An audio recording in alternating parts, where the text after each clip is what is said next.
Okay, I think we'll start. This is being recorded, so whoever joined late will always be able to catch up on what was said. But so bonjour, good afternoon, boa tarde a todos. So welcome everybody to our webinar, New Adventures in Gaming, a panorama of the Canadian gaming market. My name is Michelle Meyer-Sarrazin, and I am the Vice Consul in Canada's Consulate General in Rio de Janeiro, and I'm also Canada's Trade Commissioner responsible for creative industries here in Brazil. It's my pleasure to be sort of the master of ceremonies of sorts and moderator for today's webinar. This webinar will be held in Portuguese and in English, but there won't be any translation. However, there will be some closed captioning available for the English portion, which you can turn on by clicking the little buttons at the bottom, the three dots, and then activating the closed caption. We'll also be recording the webinar, as I mentioned, so it will be available afterwards for those who weren't able to attend. So, só queria avisar que o webinar vai acontecer em português e inglês, mas não vai ter tradução. Daí, infelizmente, não vai ter tradução, mas no inglês vai ter uma opção das legendas que vocês podem ativar clicando nos três dots que estão embaixo da tela lá. Tem a opção do CC, Closed Caption. O webinar também será gravado e será disponível depois para as pessoas que não podiam participar hoje. So quickly, I just wanted to introduce the Trade Commissioner Service, which is putting on this webinar in partnership with the Bureau du Québec in São Paulo. So the Trade Commissioner Service exists to help Canadian companies grow abroad and to connect them with local companies and opportunities. So for us in the gaming industry, the Brazilian market is of particular interest as it has a large talent pool of animators and developers, and it's a rapidly increasing amount of startups and a gamut of well-established companies that are producing and publishing high-quality games sold in Brazil and Latin America, but also all around the world. Our webinar today will focus on exploring the possibilities for Brazilian companies interested in doing business with Canadian companies, or possibly as well interested in opening offices in Canada. So Canada is home to a thriving digital media industry, and we're a world leader in video game development, animation, and visual effects. The video games industry adds nearly $4 billion to Canada's GDP annually and supports over 20,000 jobs. Technology originally developed from the gaming industry can also drive innovation and new technologies in other areas, and also offers very talented, experienced, and cost-competitive workforce. So Canada is seen and is a very welcoming and stable business environment. And the federal government of Canada, along with our provincial partners such as Quebec and also cities and municipalities, is committed to ensuring that the sector continues to grow and to innovate. And my colleague Marcelo will explain a bit more about that, as well as my colleague Luis later on. So it's my pleasure to introduce you now to today's presenters, who will be, sorry, I'm trying to switch slides, there we go, who will take you all through key aspects of doing business in Canada and the skills and talents and technologies that we have. The first portion of the webinar will take place in Portuguese, and then the second will be in English. So first off will be my teammate Marcelo Tavares, who's a Senior Investment Officer at the Canadian Consulate General in São Paulo. He'll provide an overview of the market and investment opportunities. Following on will be our colleague Luis Antonini, the Business Development Officer in the Bureau du Québec at São Paulo, who will provide more specific information on the Quebec market, as well as an overview of the upcoming MegaMigs conference that will be taking place in Montreal this October. We're actively looking to identify a small trade delegation from Brazil to attend MegaMigs, and we hope that this presentation will entice you to apply. The second part of the webinar will focus on highlighting our Canadian talent and skills. So we will start a bit of a voyage from the west of Canada to the east, or centered. If you're from the Atlantic provinces, you wouldn't agree that Montreal is the east. And then from all the way from training and learning and how to do this very fascinating work to the final game distribution and selling your games. So first, we'll welcome Christopher Mitchell, who's the head of the School of Creative Technologies at the Vancouver Film School. The Vancouver Film School, which is in Vancouver, British Columbia, hosts the #1 game design school in all of Canada, according to the Princeton Review. And its 3D animation and visual effects program is now an official Houdini Side Effects certified partner. Second up will be Arthur Maris, who's an organizer for the Toronto Game Jam, or TOE Jam for short.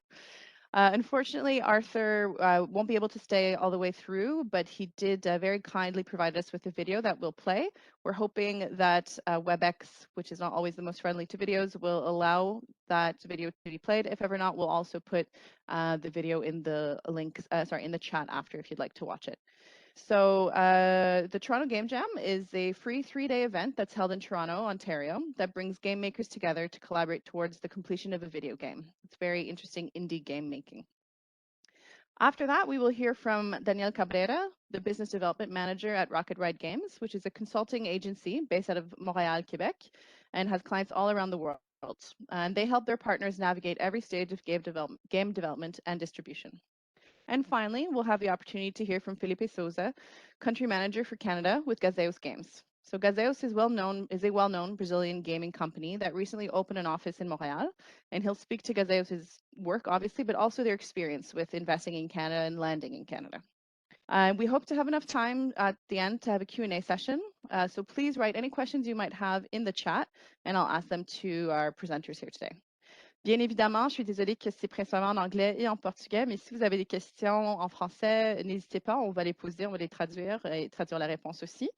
E donc, vous pouvez poser votre question dans la langue de votre choix, français, anglais ou português. Então, só para dizer que, mesmo se várias pessoas vão falar em inglês, podem fazer a pergunta em português e nós vamos fazer a tradução da pergunta e da resposta. Então, tomara que vocês vão gostar de nosso ótimo painel. Se gostariam de entrar em contato comigo ou algum desses nossos apresentadores depois do webinar, por favor, mandem um e-mail a um desses e-mails aqui, que são marcados. Então, o primeiro é o meu e-mail, outro é o geral para Rio. So I hope you all enjoy our webinar today, and if you'd like to get in touch with me or any of our panelists afterwards, please do send an email to one of the following email addresses up on the screen here. So thanks very much for listening to this little introduction, and I will now hand off to Marcelo. Obrigado, Michele. Boa tarde a todos. Um prazer participar do seminário de hoje. É bom voltar a falar de jogos, né, da indústria de games. É importante para o Brasil, é importante para o Canadá. Eu estou com um probleminha para os slides, então estou pedindo a ajuda da Carla. Obrigado, Carla. Pode passar para o próximo, por favor. Eu fico em São Paulo, como a Michele falou no começo, eu cuido da parte de atração de investimentos para o Canadá. Então, olho várias indústrias, vários setores, identificando empresas brasileiras maduras e com potencial de crescimento global, para que elas entendam que o Canadá pode sim fazer parte dessa estratégia de crescimento global, quais são as vantagens que elas teriam no Canadá. O setor de games é um setor, como eu falei, que tem bastante demanda aqui no Brasil, tem uma produção muito rica, bastante competitiva, né, em termos de qualidade, em termos de talento. Então, é um dos setores que a gente costuma olhar com bastante carinho e que tem sempre uma demanda, um fluxo de demanda constante para o Canadá, né? E, em linhas gerais, o Canadá é um país interessante, não só para a indústria de games, mas para a inovação, para a indústria criativa em geral. Acho que o Canadá oferece algumas condições que são cruciais para empresas que estão crescendo e para responder algumas das questões e dos desafios que as empresas enfrentam aqui no Brasil. Primeiro, o Canadá oferece um ecossistema bastante inovador. Melhores empresas do mundo estão escolhendo o Canadá para se instalarem, para crescerem. Por quê? Porque o ambiente de negócios é muito facilitado. O Canadá aparece sempre entre os melhores países nos rankings de melhores destinos para crescer e para desenvolver um negócio. Hoje, uma empresa estrangeira que chega no Canadá, em 2 dias, com algumas poucas etapas, ela já abre um negócio, já pode registrar a sua empresa e, a partir do registro da empresa, ter acesso a vários programas de incentivo, tanto do governo federal, quanto das províncias e das cidades. Então, isso realmente torna o país bastante atraente por essa facilidade que você tem para empresas estrangeiras chegarem e se instalarem. O Canadá também é conhecido por ter uma política migratória muito flexível. Então, hoje, talentos do mundo inteiro escolhem o Canadá para estudar e para trabalharem. Isso cria uma riqueza, uma diversidade na cultura profissional canadense, que tem sido muito valorizada pelas empresas, e as empresas buscam estarem próximos a esses ecossistemas. Eu gostaria de falar também, nem é sempre muito conhecido, que o Canadá oferece uma plataforma de acordos de livre comércio que permitem que uma empresa, a partir do Canadá, venda as suas soluções para mais de 51 países no mundo com vantagens tributárias. São acordos de livre comércio que permitem que empresas no Canadá acessem outros mercados na América do Norte, na Europa, na Ásia, até na América Latina, com vantagem tributária. Às vezes, é muito mais vantajoso do ponto de vista fiscal, tributário e de custo operacional uma empresa vender do Canadá para o Chile do que do Brasil para o Chile, porque nessa transação Canadá-Chile você está coberto por um acordo de livre comércio que você ainda não tem no Brasil.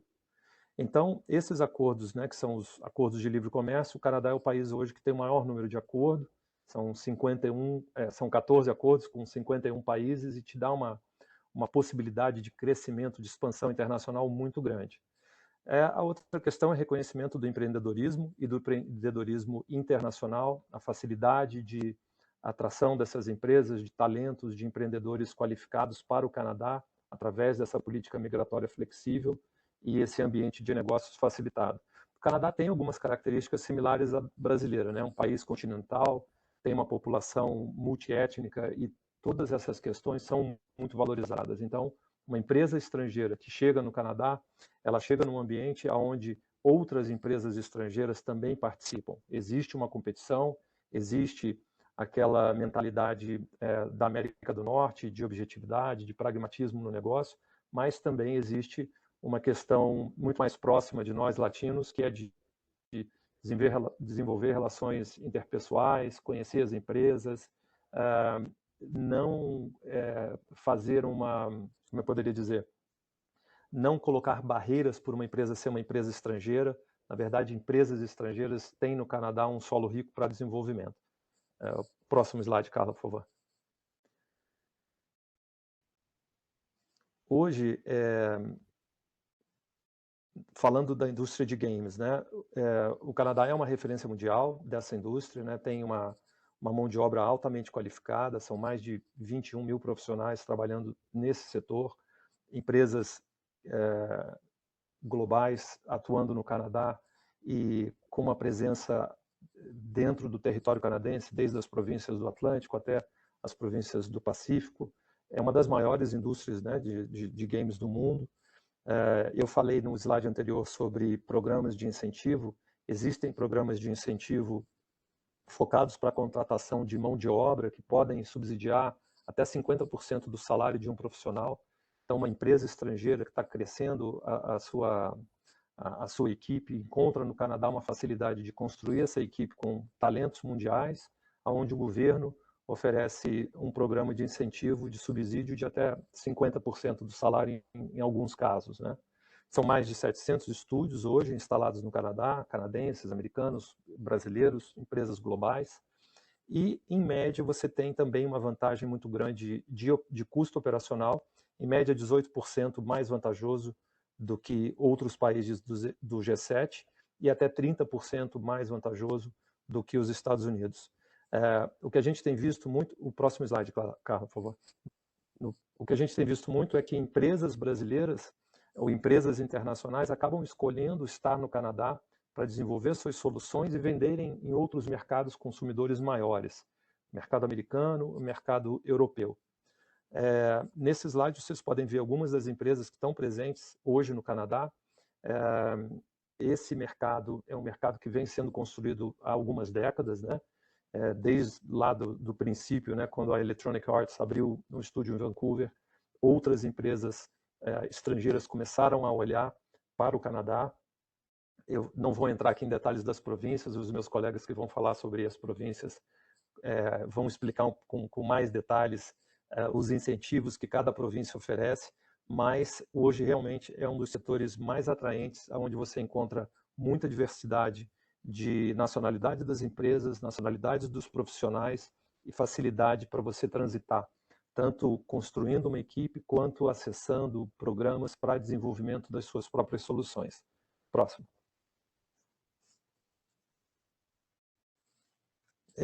Nesse slide é só para dar um exemplo do que já foi desenvolvido no Canadá, alguns exemplos de jogos, né? E você tem aí uma indústria, como eu falei, muito importante para o país, né? São quase 4 bilhões de dólares no PIB canadense. Existe uma preocupação do governo federal, do governo das províncias e das cidades, onde você tem um cluster maior de indústria criativa para desenvolver e atrair empresas globais.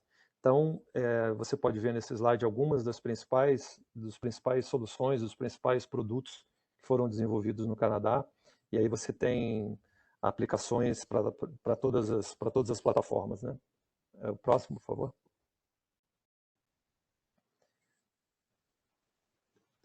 Aqui é só para dar uma ideia de localização, né? Um mapa do Canadá, que você pode ver aí todas as províncias, as principais cidades, os principais centros onde você tem um cluster, uma indústria de games em desenvolvimento e desenvolvida. Eu sei que o slide tem tem uma letrinha pequena, depois a apresentação vai estar disponível para compartilhar com os participantes, mas você encontra hoje oportunidades de se instalar e desenvolver a sua solução praticamente em todas as províncias canadenses. Se você tem um interesse maior para estar próximo da costa oeste americana ou próximo da Ásia, a província de BC, Vancouver é uma ótima opção. Se você quer estar mais próximo de um time zone para a América Latina, para a Europa, as províncias de Ontário e Quebec também acabam sendo bastante atraentes. Empresas brasileiras que têm ido para o Canadá têm escolhido todas essas províncias. Nós temos casos, temos a Gazeus aqui que vai falar um pouco mais, né, que estão em Montreal. Temos empresas brasileiras em Toronto, temos empresas brasileiras em Vancouver também. Próximo, por favor. Tem um outro ponto bastante interessante e que eu acho que vale a pena mencionar, é que uma vez que uma empresa está no Canadá, uma empresa brasileira toma essa decisão de se incorporar no Canadá e de desenvolver essa solução no Canadá, eu falei que ela passa a contar com passa a acessar todos os programas de incentivo e benefícios que o governo oferece, mas ela também passa a contar com essa rede de Trade Commissioner Service, que é uma consultoria oficial, vamos colocar assim, do governo canadense, que apoia as empresas canadenses com interesse em fazer negócios em outros mercados. Aqui no Brasil, nós temos 5 escritórios, né? Estamos dentro das representações diplomáticas, então temos um escritório em Brasília, temos escritórios nos consulados em São Paulo, no Rio de Janeiro, nos nossos escritórios regionais de Belo Horizonte, Recife e Porto Alegre. Essa é uma rede que está no mundo inteiro, são mais de 120 cidades no mundo inteiro que contam com a operação do Trade Commissioner Service, e o papel do Trade Commissioner é ajudar essas empresas que estão no Canadá a entenderem oportunidades de negócios nesses novos mercados, sem nenhum custo. Então, são trabalhos de pesquisa de mercado, identificação de oportunidades, informações sobre eventos do setor, missões comerciais. Na verdade, isso dá uma alavancagem muito grande para as empresas, porque permite que, sem que você aloque recursos financeiros ou humanos, você consiga identificar oportunidades além do Canadá para o seu negócio.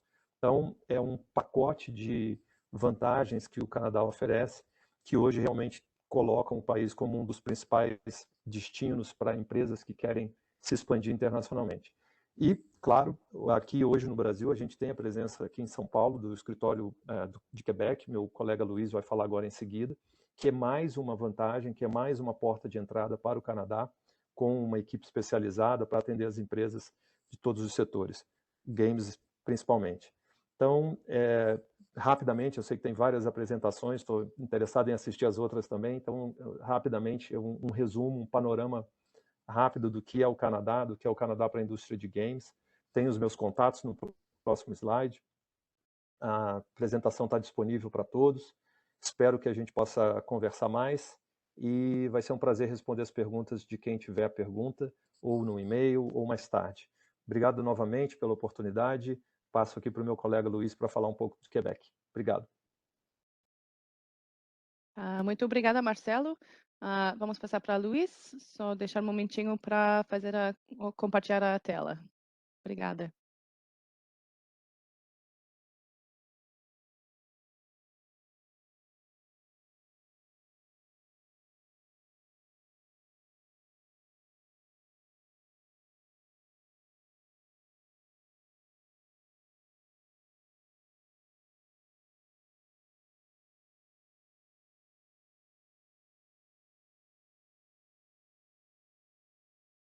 I think you hear me. Vocês me escutam?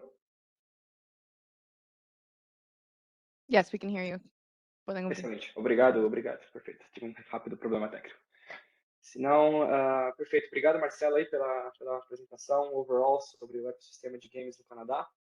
Meu nome é Luiz Antonini, eu trabalho no escritório do Quebec em São Paulo, a representação, né, do governo da província do Quebec aqui no Brasil. A gente cobre todo o território nacional, ainda que estejamos baseados em São Paulo, aí com os nossos colegas do Consulado Geral do Canadá em São Paulo. Enfim, eu sou responsável pelo setor de jogos aí, e o nosso grande mandato é realmente apoiar o desenvolvimento de negócios entre o Quebec e o Brasil nesse setor, né? Não poderia ficar de fora aí dos setores prioritários, visto que é uma das regiões mais desenvolvidas aí do mundo em termos de desenvolvimento de jogos, em termos de criatividade como um todo. Então, a minha missão hoje vai ser dar um snapshot rápido da indústria do Quebec em específico. Acho que o Marcelo já cobriu, né, os grandes benefícios do Canadá como um todo, e a gente vai tentar focar um pouco na região do Quebec e também promover aí um evento importante que vai acontecer em Montreal em outubro, né, que eu juntamente com a Michelle e com o Marcelo estamos trabalhando aí para tentar organizar uma presença, né, de empresas, né, de estúdios do Brasil em meio a essa oportunidade. Então, vou tentar passar rapidamente aqui, né? Acho que o Marcelo já cobriu muito bem aí as oportunidades, né? Por que o Canadá e a região do Quebec específico chamam a atenção. Obviamente, né, o seu cluster, seu ecossistema bastante avançado, a presença de estúdios, né, de empresas de games de todos os portes, desde as menores, com menores pessoas, trabalhos remotos, até os gigantes mundiais desenvolvedores de jogos, né, Ubisoft e assim por diante, todos eles, né, têm uma presença maciça ali no Quebec, tendo em vista também, né, a criatividade, a mão de obra especial que a região oferece, né, devido à qualificação técnica das instituições de ensino, né, para esse setor de jogos em específico. Uma curiosidade aqui para vocês, né, a região do Quebec, né, a província do Quebec é a que investe mais, assim, em termos de porcentagem do seu PIB em pesquisa e desenvolvimento. Então, as instituições educacionais elas já estão acostumadas, né, a terem esse perfil inovador, os custos competitivos, né, de implantação. A gente vai falar um pouquinho daqui a pouco sobre a competitividade fiscal que a região do Quebec oferece, né, em comparação a outras regiões, a outros polos, né, desenvolvedores de jogos. E, obviamente, né, uma qualidade de vida. Esse ponto é a realidade que a gente pode estender para todo o Canadá, na verdade, é uma qualidade de vida gigantesca, né, isso atrai os trabalhadores e estudantes internacionais. E, obviamente, né, a receptividade do canadense, do quebequense, né, do governo do Canadá em relação a imigrantes, né, isso tem se tornado um diferencial no crescimento da indústria canadense, né, e do Quebec em específico. O Quebec é uma região bastante ativa, digamos assim, na atração de trabalhadores e estudantes internacionais. Muitos brasileiros já trabalham por lá, inclusive em estúdios de todos os portos possíveis. Né? Hoje, felizmente, a gente vai ter o Gazeus, né, com um brasileiro que se ocupa, né, das operações do Canadá. O Felipe vai contar para a gente um pouco como é a experiência de ser um brasileiro, de ser uma empresa brasileira trabalhando no mercado canadense. Né? Obviamente, vai ter essa experiência mais próxima para a gente compartilhar aí com a nossa audiência. Bom, essa é uma foto que eu tentei tirar do setor, né? Então, a região do Quebec agrega aí 33% dos estúdios canadenses, né? Como eu disse, de todos os tamanhos, são mais ou menos 230 empresas. A minha impressão é que esse número aumentou um pouco. Esse último dado que a gente tem é de 2020. Eu acredito que, nesse momento, outras empresas tenham aparecido, né? Nessa questão, a gente trabalha com empresas, né, que têm participações no mercado de diversas formas, seja no desenvolvimento de jogos, né, a especialidade em VFX, que também é muito forte, e também, né, compondo aí um cluster internacional de inteligência artificial, que hoje no Quebec é um líder mundial, né, em termos de desenvolvimento desse tipo de solução. O pai da inteligência artificial, o professor Yoshua Bengio, eu acredito que muitos entre vocês já conhecem esse nome, o cara que basicamente começou a trabalhar com deep learning, tudo que se refere à inteligência artificial. Hoje ele é um dos professores da Universidade de Montreal e um dos expoentes dessa indústria que chama muita atenção. Então, vamos lá. Basicamente, metade dos empregos no Canadá para a parte de desenvolvimento de jogos de videogame estão localizados no Quebec. Somente na região de Montreal já são mais de 15 mil empregos focados, né, empregos técnicos focados nessa indústria. Falando especificamente sobre os tax credits, né, sobre os benefícios fiscais, hoje uma produção, né, um desenvolvimento de um jogo no Quebec ele pode chegar até 37,5% em tax credits, né, em imposto que você deixa de pagar caso a sua produção, seu jogo seja publicado em inglês e em francês, né, que é a língua oficial da província. Há outros tipos de tax credits, toda essa informação mais focada sobre os benefícios fiscais, não me coloco à disposição para compartilhar depois, não vou focar muito nessa parte hoje, mas há outros incentivos para a parte de multimídia, para a parte de VFX, enfim, para implantação, para emprego de novas pessoas, de estrangeiros, de diversidade. Os incentivos são realmente bem agressivos nesse sentido. Então, essa é uma outra foto do setor, acho que o Marcelo já mostrou bem aí o nível, né, das empresas que são baseadas aí no Canadá. Vocês veem um ecossistema bem diverso, né, bem completo aí de empresas que compõem o quinto maior cluster de jogos de videogame, que é localizado na cidade de Montreal, sendo também o quinto maior polo desenvolvedor de jogos de videogame. Então, é um dos maiores polos desenvolvedores e também um dos maiores clusters, né, mundo afora. Bom, eu vou focar aqui um pouco mais, falar um pouco mais pausadamente sobre essa atividade, né? O Megamix é um evento que acontece na cidade de Montreal.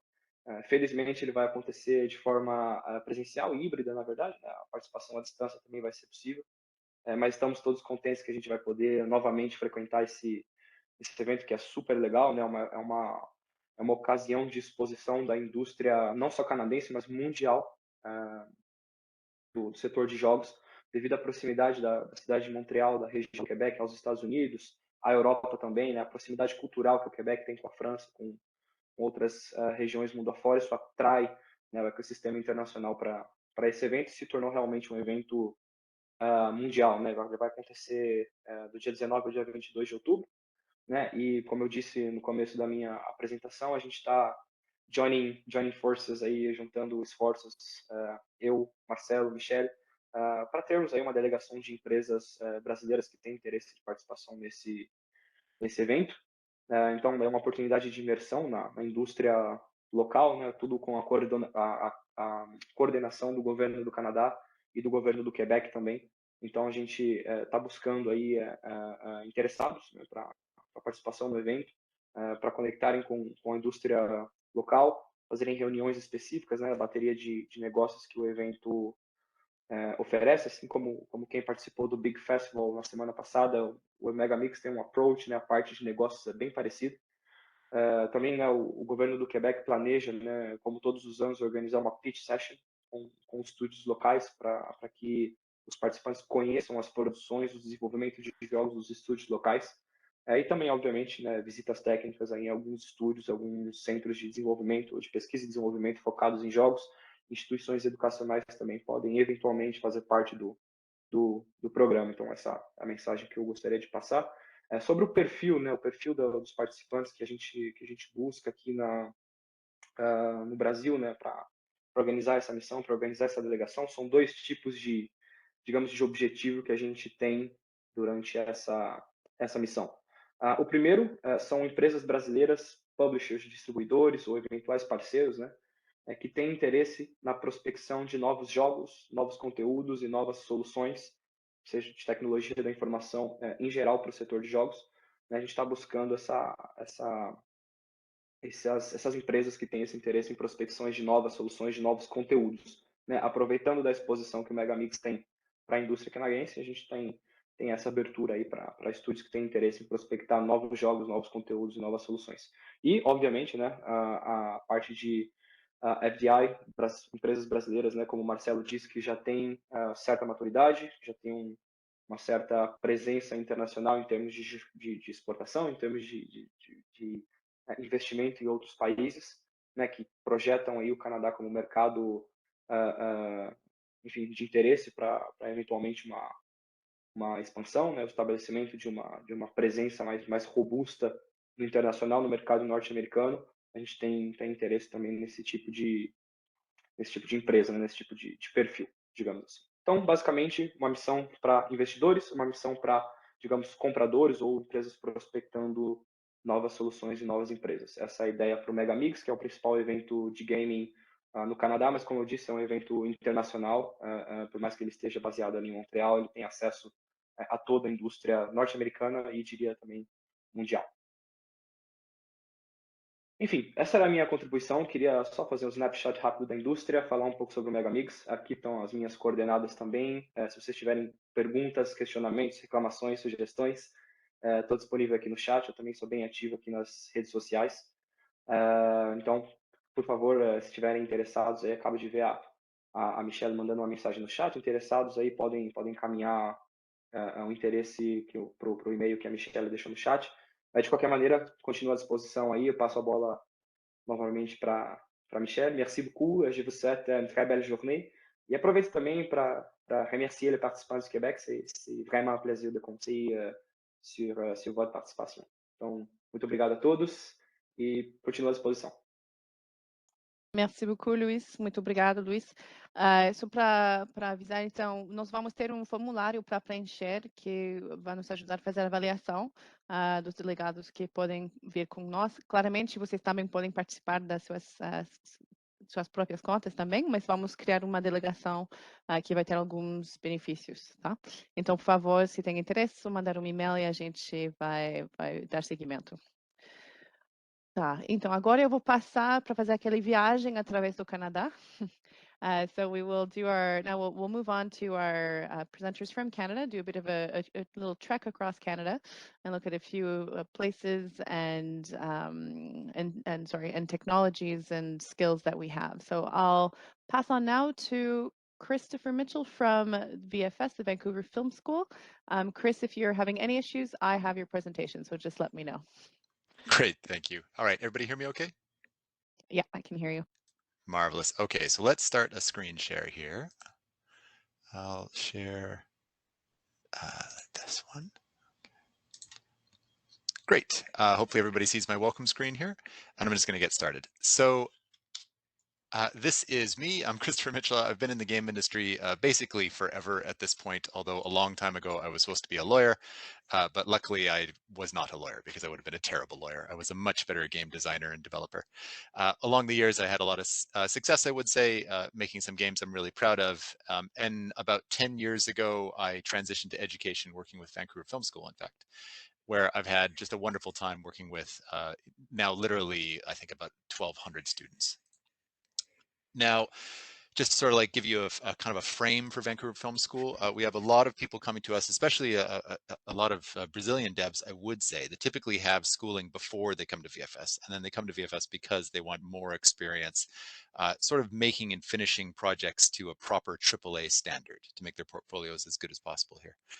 We have 6 classes that start a year for game design and programming. It's a 1-year intensive that we do here. And since I've been here, we've literally produced hundreds of games. I think at this point I've touched every genre conceivable, and we probably had a few genres invented, in fact, while we were here. As I said, we are production-based, and I suppose this is like the key difference with us and, say, a traditional university. You know, our students spend their time making things, right? So to a proper AAA standard, albeit on a different scope and different timelines. We're very, very tightly interlocked with the game industry, both local and national, in the sense that when the industry needs us to start teaching something because their employees need it, their junior employees need it, they reach out to us and we change the curriculum. We do this all the time. And because of this, our students have great careers in the game industry.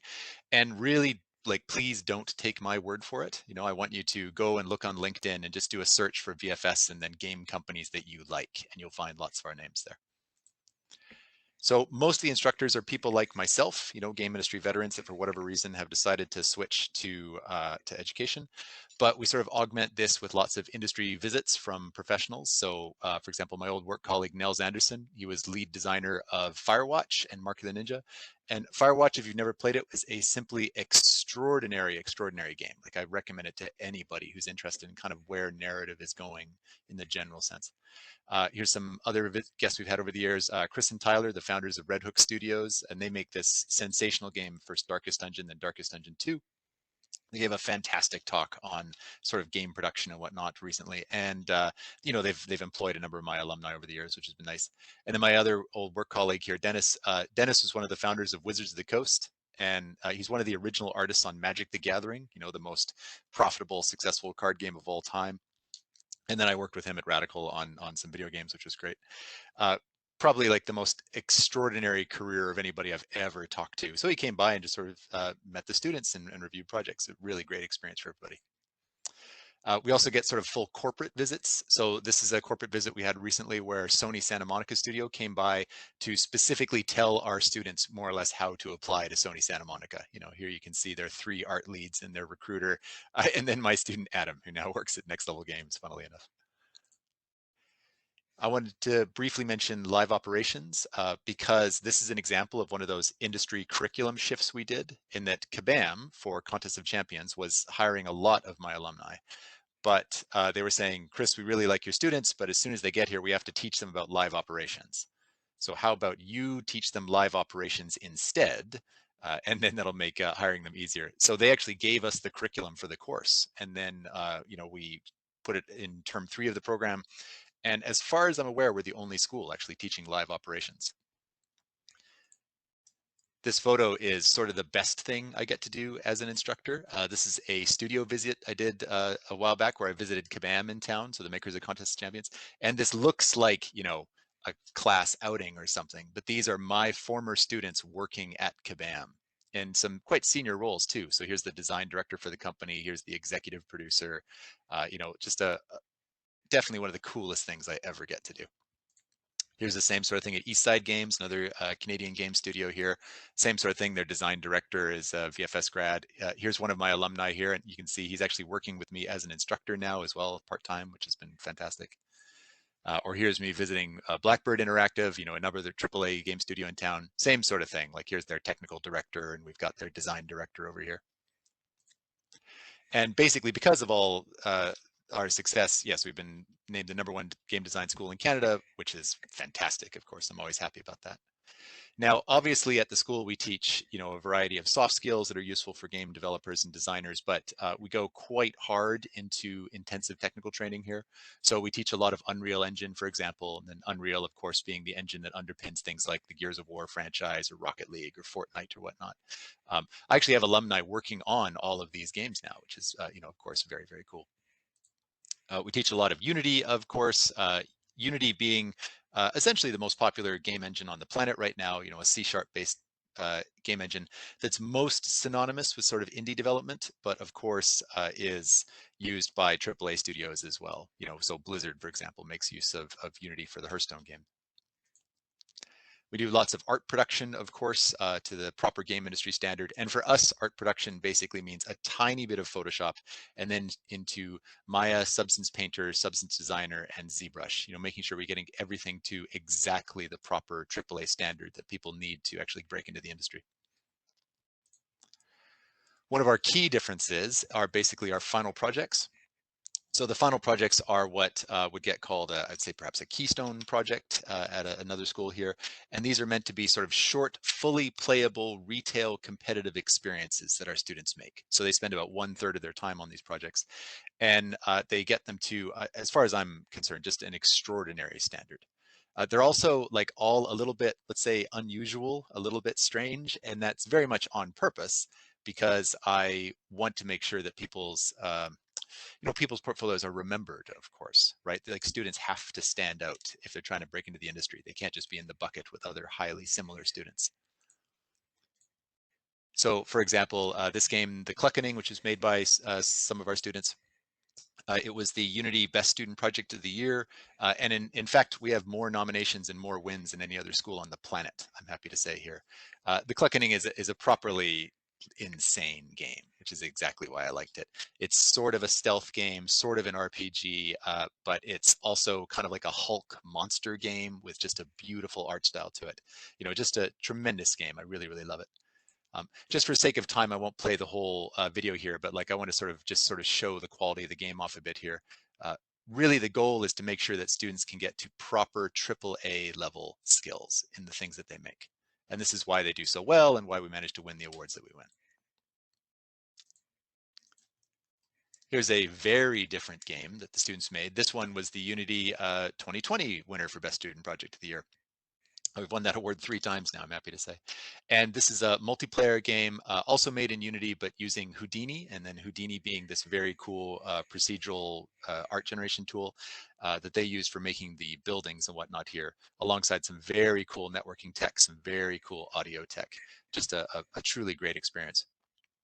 I'll scrub this one briefly just so people can sort of see it, but I'll link the games afterwards so people can check them out. Just really like a beautiful, strange world, kind of reminds me of 70s sci-fi or whatnot, and a very, let's just call it a different game. Like this sort of thing doesn't really exist on the market. So as a result, it helps the students tremendously. They can stand out and then of course did find success. Then my students graduate and they go out into the greater world, which historically meant jobs in and around Vancouver. But of course, that's changed quite a lot now, thanks to remote work and sort of people traveling more for work and whatnot here.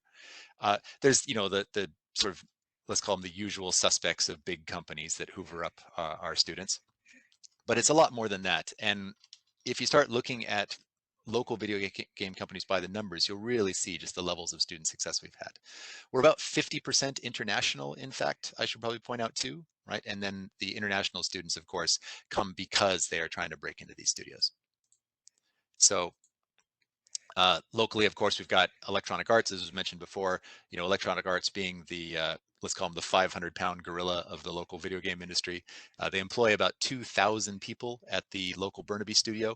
And of those 2,000, at least 100 are my alumni. So, I consider that a pretty satisfying slice of the company here. Also in town, we've got Sega Relic, of course, and Relic is most famous for making strategy games, all told, of various types. They've worked on, of course, the Warhammer franchise and Company of Heroes. Company of Heroes 3 is recently being shown off right now, which is pretty cool. We've got lots of alumni on that. Most recently, they just shipped Age of Empires 4, which was a Microsoft flagship title. So Microsoft spent years just pouring money into the studio so they can make the coolest game they possibly could. And luckily, I can sort of prove how good our relationship is with the company, thanks to their game director, who gave me this lovely quote that I'm going to read out here. "We're so lucky to have the Vancouver Film School in our own backyard. I've had the pleasure of working with many graduates of the game design program, and their incredible contributions to our games and our studio culture can't be overstated. I'm not sure what VFS is putting in the water, but whatever it is, I sure hope they keep doing it." So thanks, Philippe. Also locally, of course, we've got the Coalition. The Coalition is a Unreal Engine 5 based company, and they're actually doing like a lot of really cool work to push the engine further and push the technology further. And obviously I've got a lot of alumni there. Mentioned Kabam, of course. Kabam makes Contest of Champions, and Contest of Champions, just the size and scale of the game can't really be overstated. It's a $2 billion a year game, just the one game. And now most recently they've launched Disney Mirrorverse, of course, which is sort of the Disney attempt to brand all their properties in the same way they did the Marvel Contest of Champions. And here too, luckily with Kabam, I can give you a quote from the company, from their CEO. So Vancouver Film School generates some of the best graduates in the world right now. Some of the most brilliant, dedicated system designers I've ever worked with have emerged from this program. We're always interested in visiting with new VFS grads and are consistently impressed with their passion and drive to grow as game makers. So thank you, Tim. I do appreciate that. Nationally, of course, do your research, look around. You'll see lots of our alumni at Ubisoft, lots of our alumni at BioWare. We actually just sent like a fresh group to BioWare, I'm happy to say. And then, of course, internationally, we have students at companies like CD Projekt Red, both here in Vancouver and in Poland, and then students at Riot Games, sometimes years and years and years at Riot Games, in fact. And of course, a good selection of Brazilian developers have come to us over the years. And I want to give a shout out to some of them right now, namely the developers over at Mad Mimic, where one of their founders is an alumni of the program. I fully love this company. I think Mad Mimic is a fantastic, fantastic company. They have never made a bad game, and I'm super, super pleased about that. And these, of course, are exactly the sort of people that I want to work with, the sort of people that BFS wants to work with, right? They're developers trying to reach a broader audience, trying to improve their skills and sort of grow, and even, trade back and forth if we can find sort of good ways to collaborate and grow. Okay. All right, that's it for me. Thanks for your time. I'll be here, of course, to talk more for the discussion, and then afterwards I'll share links and emails and things like this if people have further questions. Thanks so much, Chris. That was great. I would really like to go look at those games after this. So thanks again. So now we will move on to Toronto, Ontario, and we'll have Arthur talk to us about the Toronto Game Jam, which will be done virtually. And so virtual in virtual, as he unfortunately couldn't be here right now. So let's ask my colleague Carla to please start that presentation. Thank you. Hello, my name is Arthur. I'm one of the organizers here at the Toronto Game Jam, for short. I've been involved with Toe Jam for probably the past 10 years, and I'm here to talk a little bit more about what we do, what's our goal, and just share a bit more information as to how it works. Now, what is Toe Jam exactly? Well, Toe Jam is a free 3-day event held in Toronto that brings game makers together to collaborate towards the completion of a video game. Toe Jam is a nonprofit organization that's entirely run by volunteers within the community. That includes the organizers themselves, any volunteers that help out with the event itself, and everyone else that's involved in the operation.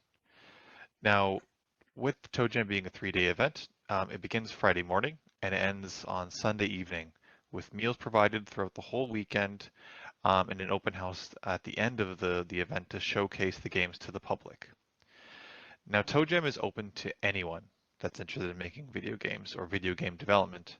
That includes a mix of industry professionals, hobbyists, and students looking to break into the industry.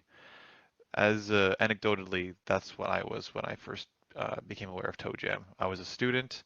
I heard about Toe Jam, got involved, and it really helped me sort of network and see what the industry can show me. Now, participants can work independently or in teams, which generally comprises of programmers, artists, game designers, sound designers, or anyone that's creating music as well. But each team is unique. You know, we have individuals that make games entirely by themselves, and we have teams that can be up to 9 or 10 people. We even had a team that was 30 people, which was quite a challenge and quite a scene, yeah. Toe Jam is technologically agnostic, which means participants can use any of their own preferred tools, software, or hardware. We don't want to provide any limitations whatsoever on participants that want to come in here and just make what they want to create. And finally, Toe Jam is not a competition. We don't give awards or judge submissions. We used to give a sort of a gold, silver, and bronze in the early years, but now it's more about encouraging collaboration between teams, not competition, for networking and also peer support, especially when you have individuals that are students or hobbyists and professionals within the scene that have years of experience. Now, a bit of history on Toe Jam. Toe Jam isn't the first game jam to exist, but it is one of the first here in Toronto that happened in spring 2006. Toe Jam is also one of the biggest single venue game jams in the world. And when I say single venue game jams, I'm referring to jams that happen in one space versus events like Global Game Jam, which have a lot of different spaces across the world. Over the past 10 years, we've had generally over 400 plus participants. Due to the pandemic, we've had people that have participated from around the world, even as far as Tokyo, Japan, and teams have had to be fully remote during the COVID-19 pandemic. Now, here's what the Toronto Game Jam experience looks like, at least pre-pandemic. I hope this shows the sheer scale of our operation. It also showcases just the development process, where we have just rows and rows of computers. We'll have people that just come in and just work on within the hallways as well. You can see our operation in terms of delivering food, or even just the development of hardware for their games as well. What's something else that's pretty unique about Toe Jam is that we have also called a floater system. So if a team requires the need of audio or art just because they just simply don't have the time over the event. We have professionals with experience that register with the event, but they aren't tied to any particular team. They float around to different teams depending on what their needs are. So one of the images shown here does show a floater creating some music or some audio for a team that is that's a really great way to network between teams. Now, for ToeJam, over the years, we've had some great success stories, and I wanted to share those to highlight those, basically what comes out of the jam. Now, there's like just shy of just less than 100 games per jam that generally come out of ToeJam, but these are some of the games that really go the extra level in terms of being released commercially.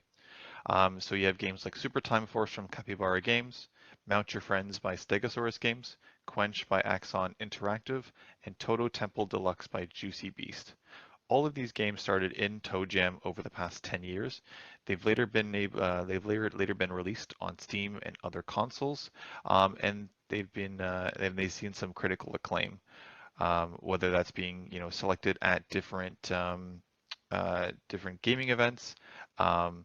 Like at GDC, Indie Mega Booth, etc. And not only do we showcase the successes on the game side of things, but we also want to showcase some of the successes on the partnerships or the teamwork that comes with it. So in a previous ToeJam, we've had members of Asteroid Base and Get Set Games. Their developers teamed up at ToeJam before starting their company and starting creating games for a living. So Asteroid Base are known for their games Lovers in a Dangerous Spacetime, and Get Set Games is known for their game Mega Jump. But yeah, these are just some of the examples that have come out of ToeJam over the years that really highlight just teams and individuals just going that extra mile to create something outside of the jam. Now, what is ToeJam's goal? Well, at the end of the day, ToeJam's goal is to give everyone and anyone the opportunity to join the game development industry and ultimately produce great, memorable, and unique games. Additionally, we also want to give, each of the type of people that join the jam, we want to give them motivation in their own respective areas to sort of create those memorable games, but also to be able to come back into the community.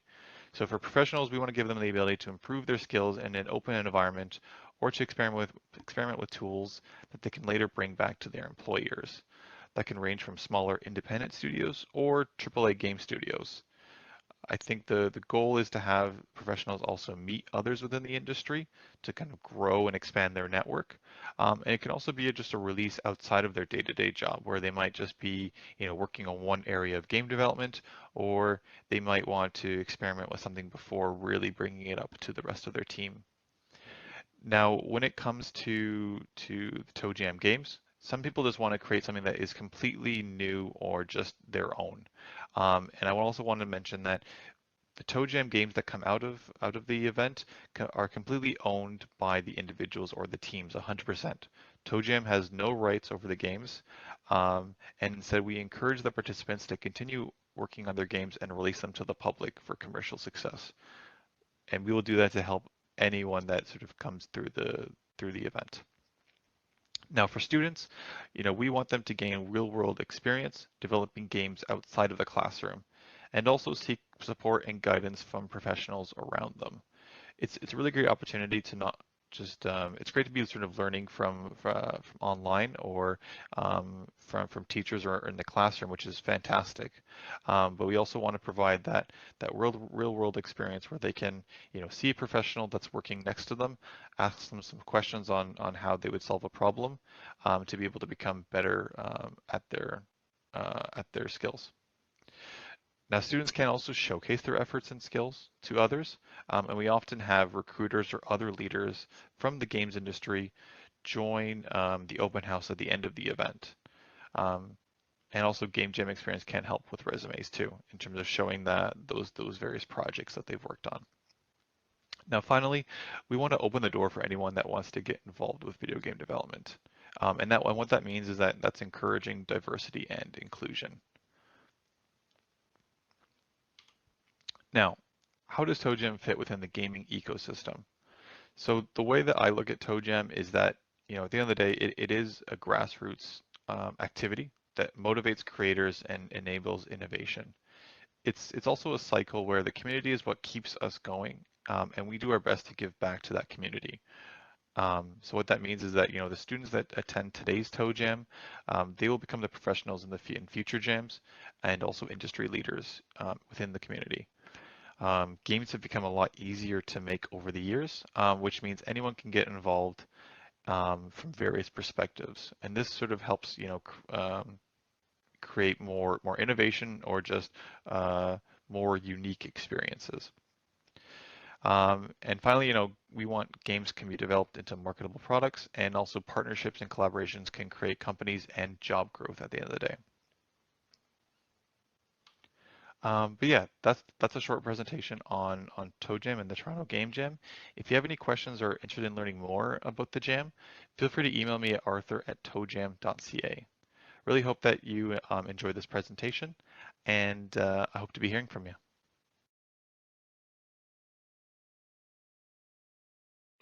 So a virtual thank you to Arthur for the presentation on ToeJam. As he said, if you have any questions, please do send him an email. Então, se você tem qualquer pergunta sobre o ToeJam, pode entrar em contato diretamente com Arthur ou comigo.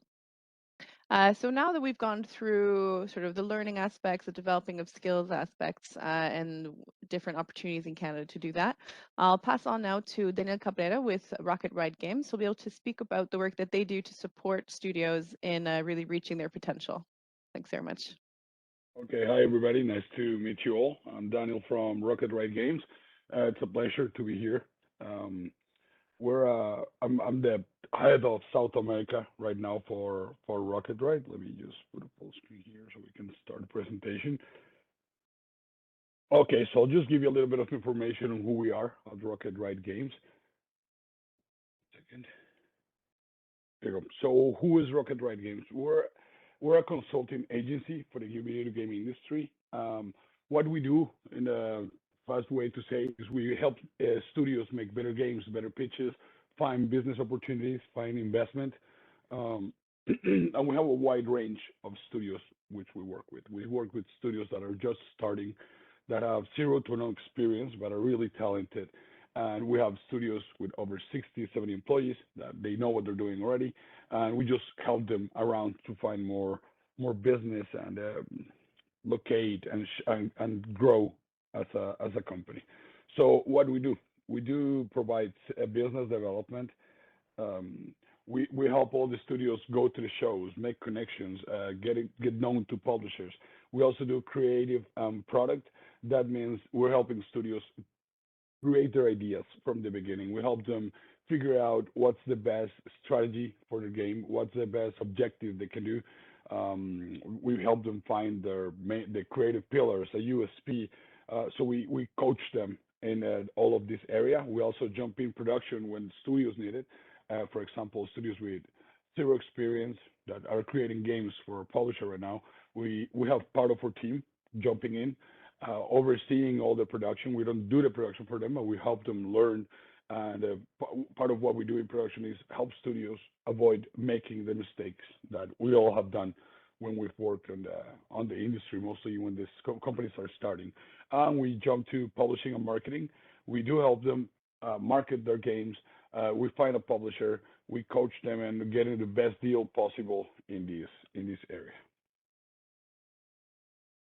So for business development, what makes us different? We stand out from traditional agencies. Our team is only 16 people. 10 of those are business developers, but most of the team has over 15 years of experience. Myself, I have 8, but they're all veterans in the industry. They all know what they're doing. They've been around. So we qualify our staff. We put quality over quantity. So we always want to have the best people working with us, and that's part of our added value.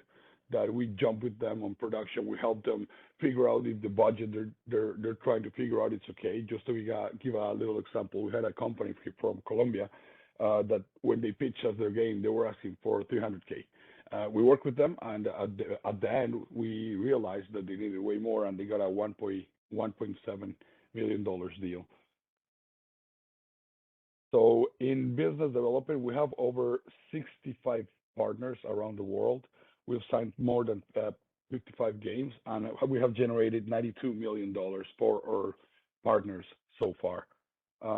In creative and product, what we do is as I already said, we jump into the creation of each one of the projects that we're making. We have a green light process where all our BD team, production, creative, everyone in the company or the lead roles take a look at the game, take a look at the project. I will give a really detailed feedback on what we suggest that they should do, what the changes should be made, what should they focus on, how to create a better free-to-play strategy. If it depends on the case on each one of them. In production, we have two of our main producers have over 20 years of experience. One of these is Geronimo Barrera. You will see them on the slide team.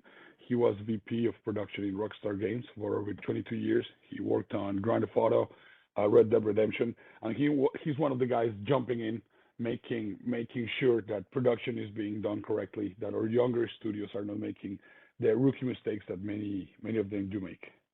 And publishing or marketing, this is really short to go.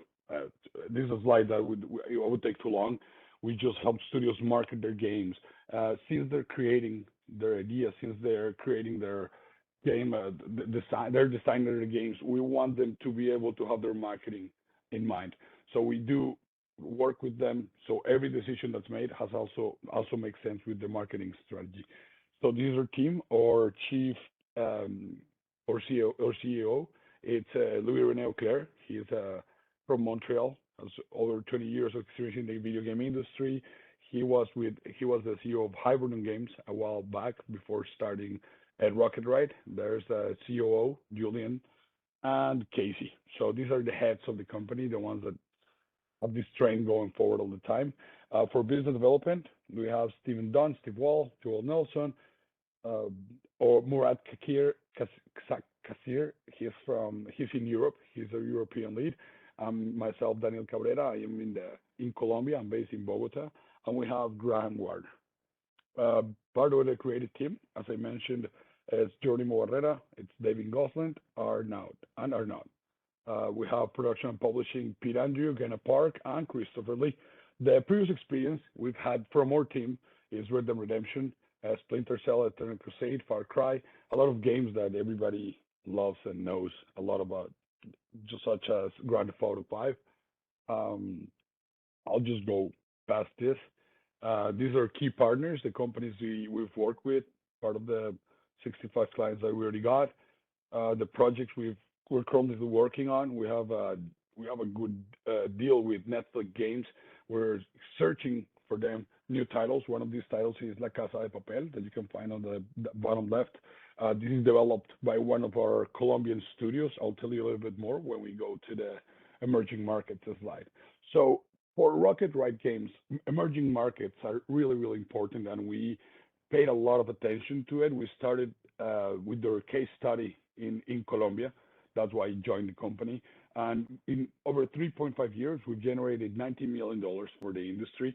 But part of these years, we're starting to build the industry with the studios. We had a lot of young studios, so they're more experienced. But the Colombian ecosystem is still young. And we jumped in believing in the region. Part of our investment in this region is we don't charge them any retainer fees. We work with the companies on commission base. So as soon as they succeed, we succeed. If they make money, we make money. We have helped all of these studios from the ground up. Some of them had already released a game that was not successful. Some of them were just working on the first title. And this is the case of one of our studios that is making the game from La Casa de Papel for Netflix. This was a studio created by two brothers. They just had a dream of making video games. A year ago, there were four guys. They were doing a really nice noir, black and white, narrative-driven game, and it really stood out from all the other games that we saw. So we started working with them, helping them improve their studio, the way they were working, their team, creating collaborations between some of their Colombian studios. And at the end, we pitched that game to Netflix. They liked it, and they're creating the game for Casa de Papel. Now the company has over 30 people, and everything is going great. So this is one of the cases that we really like to talk about and show what we've done in the region. So what we want to do is, since we already know what worked in Colombia, we're already spreading our wings in Latin America. We already have some more clients in Argentina. We have one client in Brazil, that's Jesus. We work with them for a while. We helped them find a location in Montreal. We get feedback and advice on tax credits, banks, help them hiring and product and leadership to build their first game with a multi-country team. So that's one of our that's one of the clients we can relate to in South America. Adding to this, we've brought for the Canadian industry certain items that we believe are of value. We've increased exposure of the Canadian talent in managing studios and productions by positively impacting other countries and regions as they build their video games. We've also opened the eyes to the Canadian studios to create partnerships that can be created on the work scale. We've provided growth alternatives for the Canadian studios that need partnerships to deliver their games and have a tough time finding everything they need in an ever-growing competitive landscape. We've also helped video games makers look at Canada as a destination to set up their studios and lives. So we want to do what we did for the Colombian industry for Latin America, and Brazil is one of our next countries or objectives we want to approach. We came for the first time to big this year, the past week. We had a great time. We met a lot of talented studios, and we want to build the relationship with Abra Games, with all the ecosystem in Brazil to see how we can help and how we can bring this forward. We've done some just jumping out of what we have as experience, case study of publishing a product for Homeworld Mobile. We're working with Netflix games. We've brought over 5 or 6 games that are being done right now with them, and it's a continuing collaboration we're doing. We have also worked with C2 Game Studio. This is one of our oldest clients in Colombia. We worked for 3.5, almost 4 years on their game, Project Monolith. They're the real Dev Grant recipient. And with this studio, it was one of these stories where we really worked hard with them. The game was at a point where we thought we will find a publisher for them, and things went south. We kept on working, and finally the game is being done and probably released in about 18 months. So this is us. This is Rocket Ride. If you want to contact us, you can contact our CEO, Louis René Auclair. His email is louis@rocketridegames.com. If you would like to contact me, my email is daniel@rocketridegames.com. That's it for me. Thank you very much.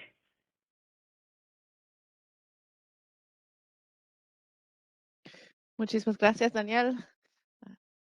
Thanks so much. That was really great presentation, and just one of the very talented companies that we have in Canada.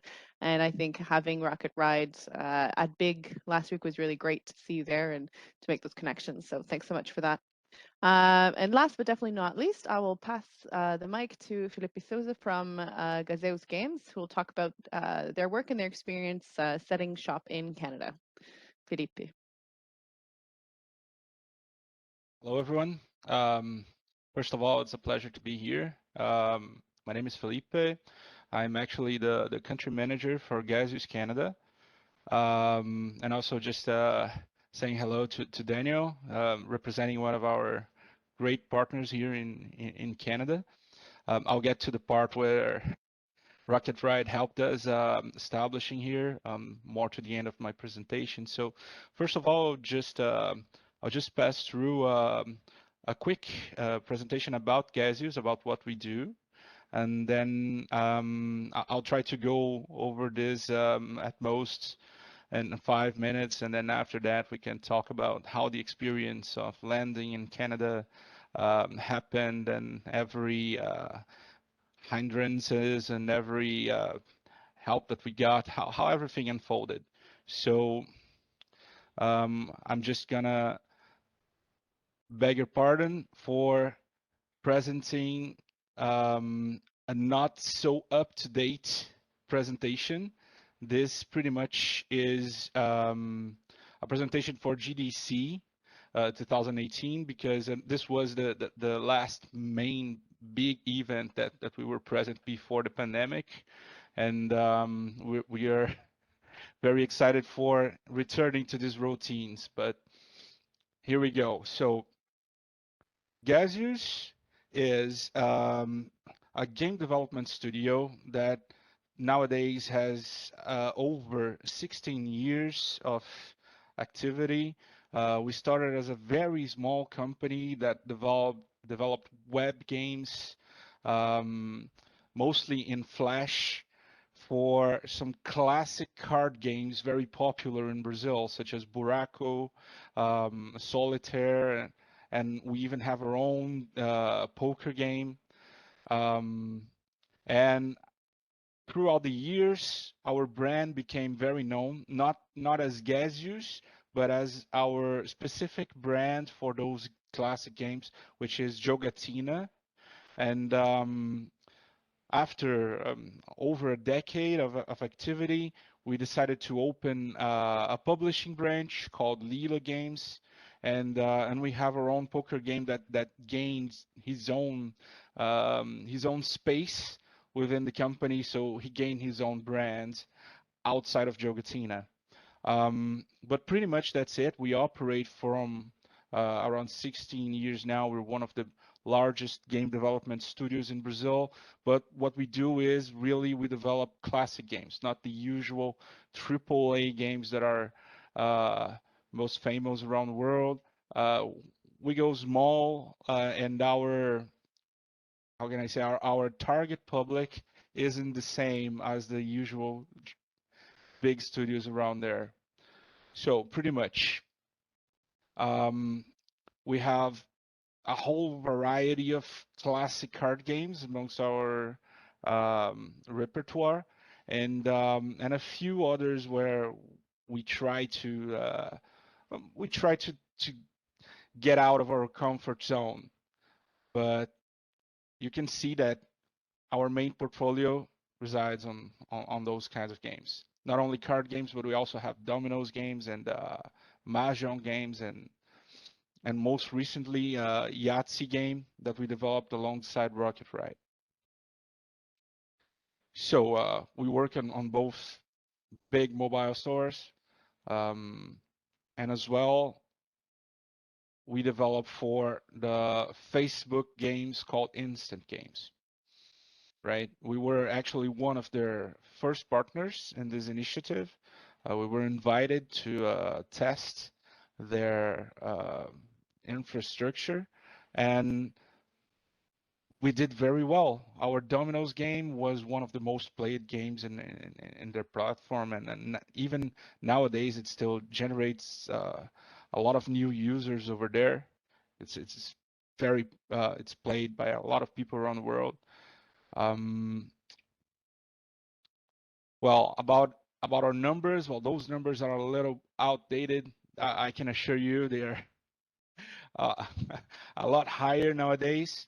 And but pretty much our player base spreads around mobile more than half, and the around 36%. This number actually got a little smaller because our growth in mobile surpassed our growth in the instant game section. So nowadays, instant games represent around 20% of our player base, and mobile went higher up, around 70%. Okay. And the web, of course, is declining because nobody plays games in Flash anymore. But here we go. Those were our top grossing games, as well as our top number games in our portfolio. You can see our dominoes games are really very popular. And this is basically how our player base is spread. Of course, most of our players are from Brazil, but we do have some very huge presence in the United States, Mexico, Egypt, and Italy. Italy actually grew throughout these years. It's not the 5th place anymore. It even surpassed Mexico. So pretty much this was a very brief showcase of what we do in Gaseous. And basically our story was what happened. We were growing in Brazil a lot. Pretty much we had the money, we had the will to grow, we had the drive, but we weren't able to find what we were needing. We needed some more qualified professionals. We needed more developers. We need people to bring some different kinds of experience. And this was pretty much impossible to find in Brazil because we have so few gaming companies there. And a professional to grow among this market, among this industry, it's very hard for them. They usually quit Brazil and go somewhere else. So in order to find, in order to grow our staff over there, it was becoming an impossible task. And not only that, but we also needed to get closer to our main partners, like to get closer to Google, get closer to Facebook, get closer to the ad networks that drive our business, and that was very hard to do from Brazil. And on top of all those particularities, we also had a very high tax burden, as was explained before by Marcello Antonini. The tax burden in Brazil is it's one of the higher in the world. So we started studying where were the possible, the most viable options for us to expand, and Canada came on the first place of this research. But pretty much we still had to choose among all the provinces that provided benefits for this kind of market. So we went on basically our directors went on a trip in Canada to visit all the main provinces. So they went to BC and visited Vancouver and most of the big players there. Then they went to Toronto and at last in Montreal. And then came the time to make a hard decision where we would establish. And well, that was something we put a lot of thought into. We understand that it's different for every situation. So I'm not telling that you should do how we did. You have to understand your situation, understand the particularities of your business in order to decide where would be the best place for you to land in Canada if you're planning to expand your business. But for us, Montreal made a lot of sense. So we established our business there. And this happened in 2018. And we were really surprised. We were expecting a lot of hardships. But what surprised us the most was the network, the support network that was expecting for us when we came. Pretty much, we got a lot of support from Montreal International, a lot of support from Investissement Quebec, and from our long-term partner, Rocket Ride. So pretty much we were able to put up a small team to develop a new project for us, which was our Yahtzee game. Rocket Ride helped us a lot, both on acting hands-on in the project, as well as getting us to find the right people to hire for the project. And this project lasted for over 2 years. It came to the end of its cycle, and we can pretty much say it was a success. And as well, they helped us setting up our tax credits, which are a huge benefit we get here, up to 37% back of all your payroll costs. It's something we don't have in Brazil, not in an easy way. They do have incentives programs in Brazil, but over here it's so simplified. It's kind of a different universe in this in this matter. And at last we were able to close some very relevant partnerships here. Rocket Ride introduced us to one of our biggest partners nowadays.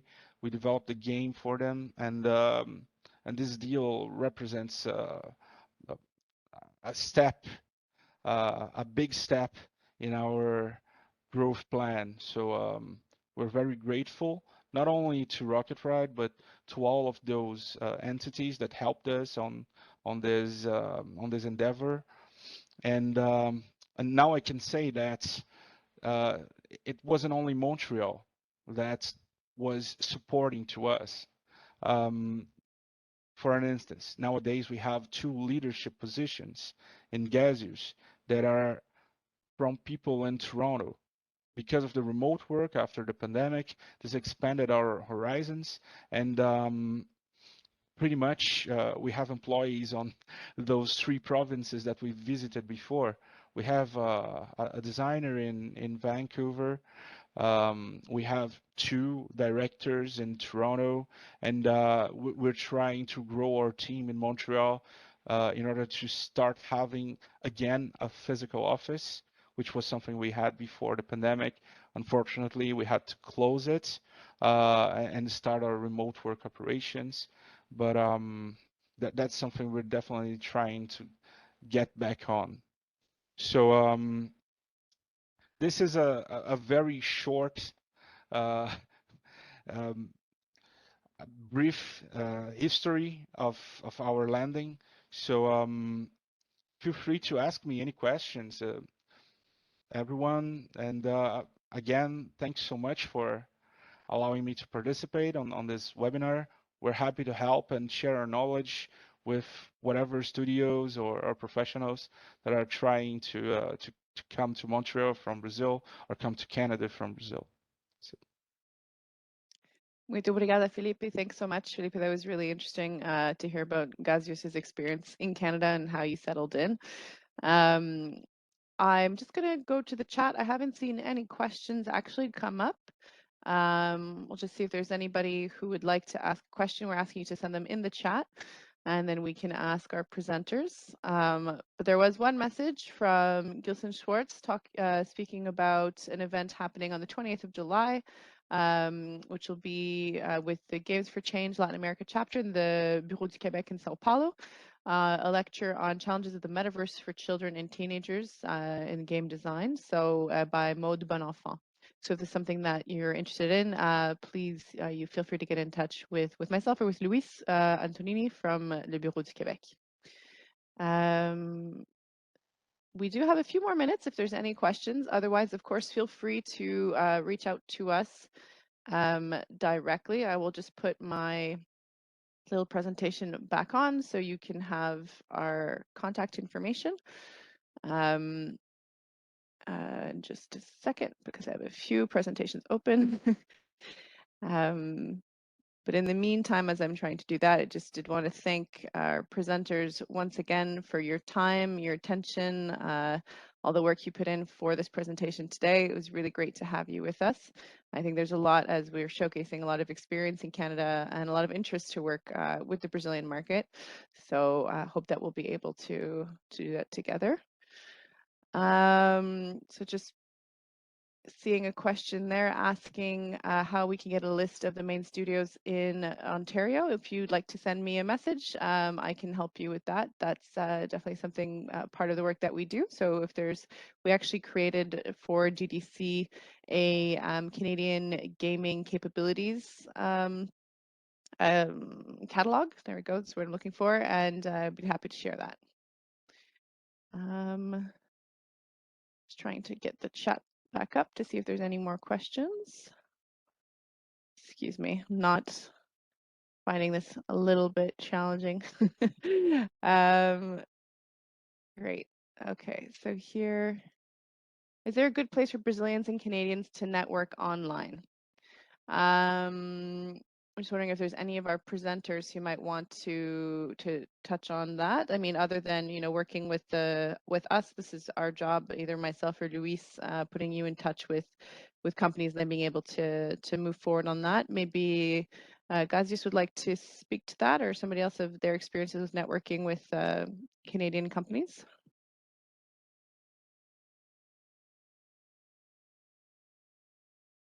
Well, pretty much from our experience, when we were trying to find the key persons for any specific subject, we went to our partners that pretty much helped us on the settling in Canada. So Montreal International or Investissement Quebec, or I'm sure the other provinces have their own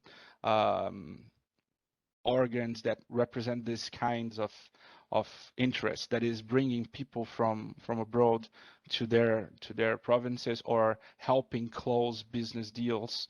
So I would suggest going finding those institutions and asking for introductions. They pretty much do that. It's part of their interest. Thanks, Felipe. Yeah, so if you have that type of interest, please do get in touch with me. My email is just here on the screen, and we'll happily put you in touch with those types of partners. Next question is for Chris. So for the Vancouver Film School, do you hold any fellowship programs? Hey there. So just sort of checking in, by fellowship programs, do they mean like programs from university to university, like pathways, things like this? Perhaps we get a little more detail there. Yeah, Leandro, could you qualify what you mean by fellowship program? Do you mean scholarship program or exchange program? Yeah, because I will say, if the question's about scholarships, we do Latin America scholarships from time to time that can be followed up with. We've got, I believe, VFS staff in Sao Paulo and Rio de Janeiro that people can reach out to, basically to ask about these sorts of things. But more specifically, if people want to connect with me, they could just send me an email, and I'll happily sort of answer any questions that people have. Great, thanks very much, Chris. So yes, he did clarify postdoctorate, but please do get in touch with Chris. Any other questions? I don't want to go too much over time because everybody's been very generous with their time today. We're just about 2 minutes over, so not too bad. So I'm not seeing anything else in the chat for now. But again, as I said, if you have any other additional questions, please do send them my way, and I'll happily either answer them myself or send them on to whoever you'd like to speak to. Once again, thank you so much to all of our panelists today. It was great to have you with us. Muito obrigada a todos que estavam com nós hoje. Obrigada a Carla, que ajudou bastante na organização. E obrigado às pessoas que participaram hoje. Então, se vocês tiverem qualquer dúvida, qualquer pergunta sobre o mercado canadense, se vocês têm interesse em participar no MegaMigs, por favor, entrar em contato comigo e podemos continuar a conversa. Então, muito obrigada. Merci beaucoup à tous et toutes. Et bonne fin de journée. Bye, everyone. Bye, guys. Thank you very much. Obrigado, pessoal. Até a próxima. Thank you. Merci. Thank you, everybody. Thanks, everyone. Obrigado.